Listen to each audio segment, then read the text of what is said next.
Hello नमस्कार। हम लोग गाउस के एप्लीकेशंस पढ़ रहे थे। तो नेक्स्ट एप्लीकेशन है इसके अंदर electric field intensity due to a uniformly charge non conducting sphere, समरूप आवेशित अचालक गोले के कारण विद्युत क्षेत्र की तीव्रता।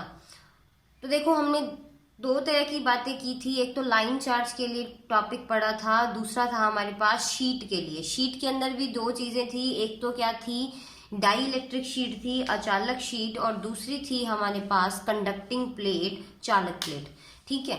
सो उसके अकॉर्डिंग तीन हमने क्या कर लिए अब तक एप्लीकेशंस हो गए। ये फोर्थ एप्लीकेशन है जिसके अंदर हमें क्या देखना है, अचालक गोला मतलब नॉन कंडक्टिंग स्फीयर के लिए क्या फाइंड करना है, इलेक्ट्रिक फील्ड इंटेंसिटी। सो देखिए, कुछ इस तरह से मेरे पास क्या है, एक स्फीयर है जिसका ओरिजिन O है और R क्या है, इसकी रेडियस है। इस स्फीयर के अंदर देखो, हम तीन पॉइंट्स पढ़ेंगे कि एक तो इस स्फीयर के अंदर होगा वैल्यू, वहां पर कोई पॉइंट है, उस पॉइंट के ऊपर मुझे क्या फाइंड करना है, इंटेंसिटी फाइंड करनी है। फिर एक इस स्फीयर के सरफेस पर, उस पर वैल्यू फाइंड करना है। और तीसरा पॉइंट जो होगा वो है इस स्फीयर के बाहर कोई अगर पॉइंट है, वहां पे इंटेंसिटी का वैल्यू फाइंड करना है।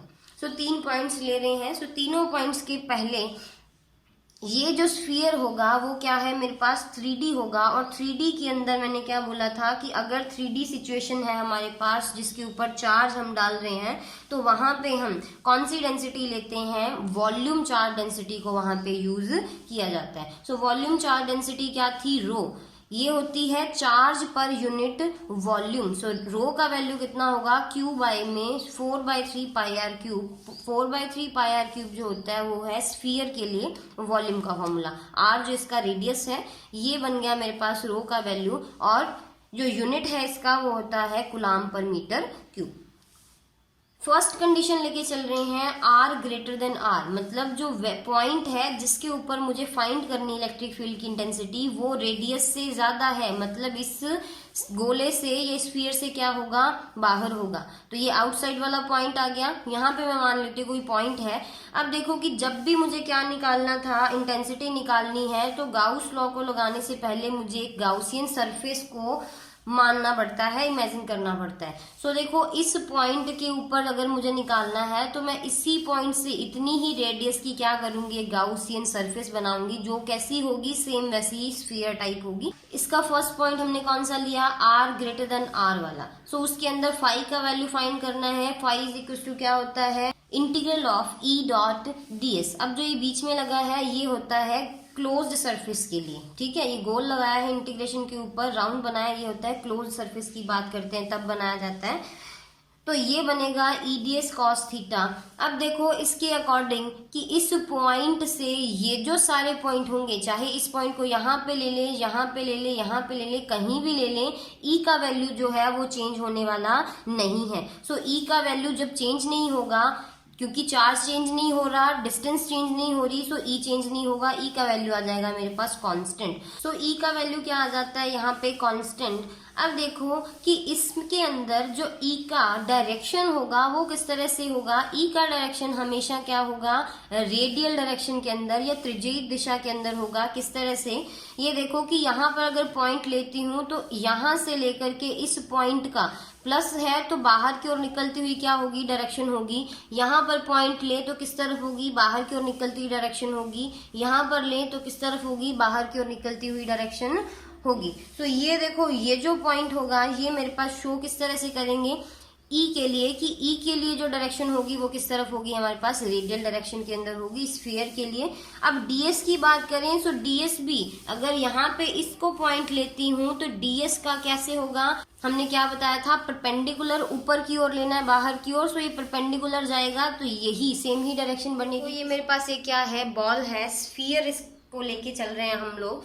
इस स्फीयर के ऊपर देखो, अंदर अगर इसके अंदर चार्ज है, सो चार्ज के अकॉर्डिंग मैंने क्या बताया था कि जैसे ही क्या होगा, बॉल के अकॉर्डिंग रेडियल डायरेक्शन के अंदर डायरेक्शन है, सो हर एक पॉइंट पर क्या होगा, डीएस तो इस तरफ होगा। जैसे ये पॉइंट ले रही हूँ तो डीएस किस तरफ होगा, इस तरफ। यहाँ पे पॉइंट ले रहे हैं तो डीएस इस तरफ होगा।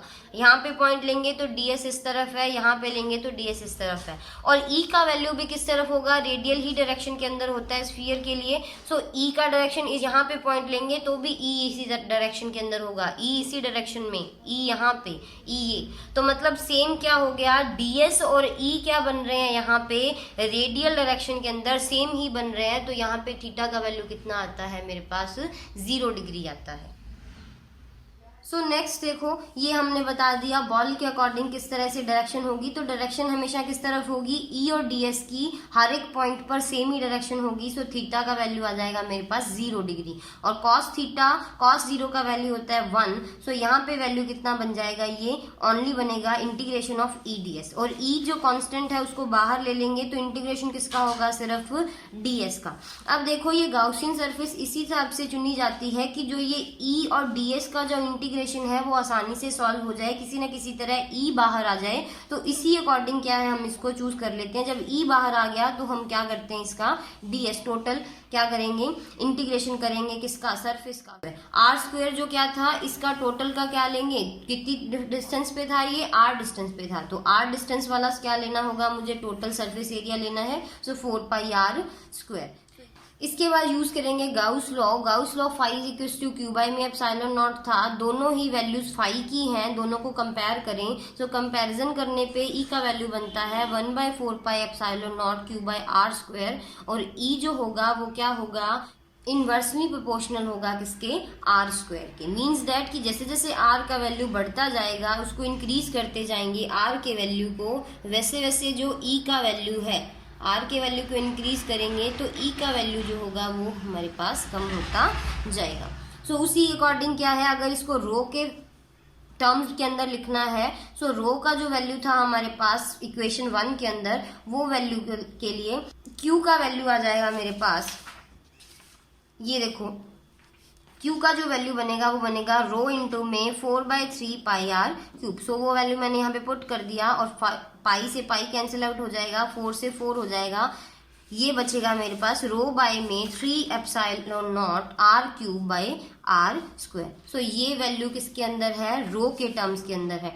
अब देखो जो ये वैल्यू बनता है E इज इक्वल टू के क्यू बाय में आर स्क्वायर, ये वैल्यू किसके लिए था, ये मेरे पास था एक पॉइंट चार्ज के लिए वैल्यू थे, किसके लिए, इंटेंसिटी की। सो मीन्स दैट ये हो गया कि अगर मेरे पास इस तरह का एक नॉन कंडक्टिंग स्फीयर है तो उसका जो पूरे का पूरा चार्ज है वो किस तरह बिहेव करता है, एक पॉइंट चार्ज की तरह बिहेव करता है, कि जैसे इस पूरे स्फीयर का जितना भी चार्ज था वो सारा चार्ज कहाँ पर जाकर के बैठ गया, इस ओरिजिन पे जाकर के बैठ गया।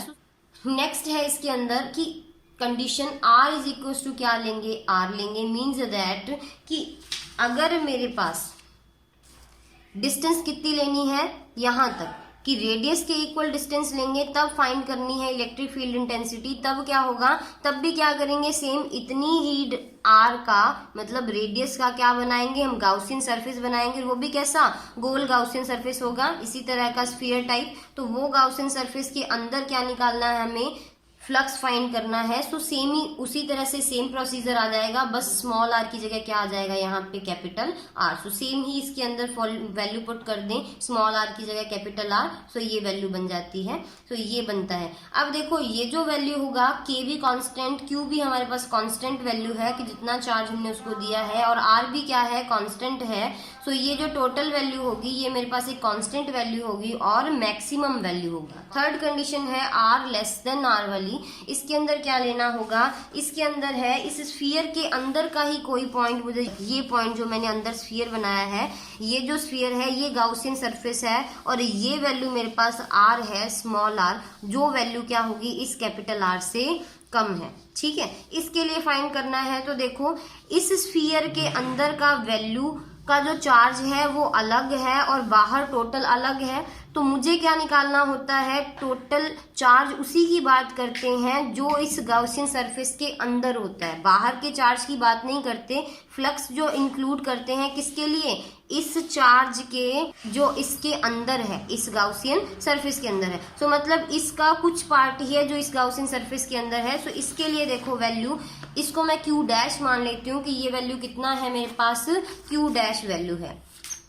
सो ये वैल्यू क्यू डैश होगा, तो इसको निकालने के लिए कैसे आएगा, फॉर्म वही है मेरे पास, रो इज इक्वल टू क्या होता है, क्यू बाई में वी, वही फॉर्म है। तो क्यू का वैल्यू क्या बनेगा, रो इंटू में वी। अब वी कितना होगा, ये इस छोटे वाले गोले का क्या बनेगा मेरे पास, वॉल्यूम बनेगा 4/3 pi R cube. So Q dash कितना आ गया, rho into 4/3 pi R cube. So phi is equal to कितना बन जाता है, उसी तरह से integration of E dot D S, E D S cos theta, उसी तरह से ई जो मैंने पहले बता दिया कांस्टेंट है, ds बनेगा, ds का वैल्यू 4 पाई आर स्क्वायर आएगा इस अंदर वाले का, और फाई का वैल्यू क्या होगा, अब क्यू डैश बाय में एप्सिलॉन नॉट होगा। क्यों, क्योंकि मैंने वही बताया कि इसके अंदर के चार्ज की बात करता है गाउस, बाहर की बात नहीं करता है।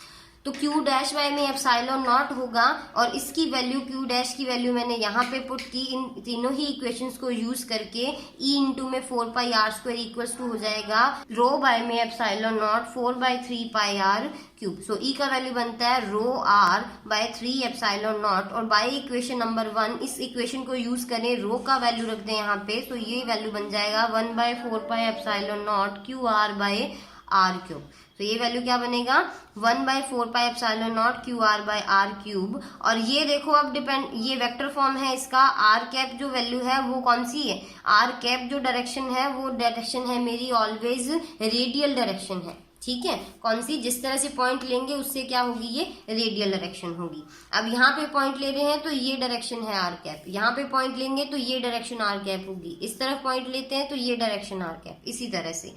अब देखो यहाँ पे जो r है, e का वैल्यू है वो r के क्या आ जाता है मेरे पास, प्रोपोर्शनल आता है।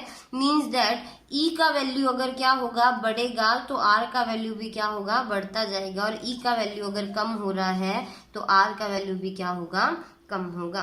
तो देखो ये प्रोपोर्शनल वाला डायग्राम के अकॉर्डिंग अगर हम ग्राफ बनाएं इन तीनों ही कंडीशंस का, कि ये मैं कोई पॉइंट r ले रही हूँ जहाँ पे r का वैल्यू कितना है, कैपिटल R के इक्वल है, सो ये वैल्यू जो मैक्सिमम वैल्यू है, इसके बाद का वैल्यू क्या था, इन्वर्सली प्रोपोर्शनल था बाहर वाले पॉइंट्स के लिए, तो उसके लिए ग्राफ क्या होगा, डिक्रीज होगा इस तरह से कि कम होती जाएगी वैल्यू, ई की वैल्यू देखो, ई की वैल्यू कम होती है आर के अकॉर्डिंग, आर बढ़ रहा है, ई कम हो रहा है। और जो ये वाला वैल्यू था अंदर वाले पॉइंट्स के लिए, कि जैसे जैसे आर का वैल्यू क्या होता है, बढ़ता जाता है, वैसे वैसे इसका वैल्यू क्या होता है, ई का बढ़ता जाता है, और एक मैक्सिमम वैल्यू तक जा करके ये रुक जाता है। और वो वैल्यू कहाँ पे होती है, इस r is equal to r पे। तो ये था मेरे पास कौन सा, एक नॉन कंडक्टिंग स्फीयर के लिए इलेक्ट्रिक फील्ड इंटेंसिटी।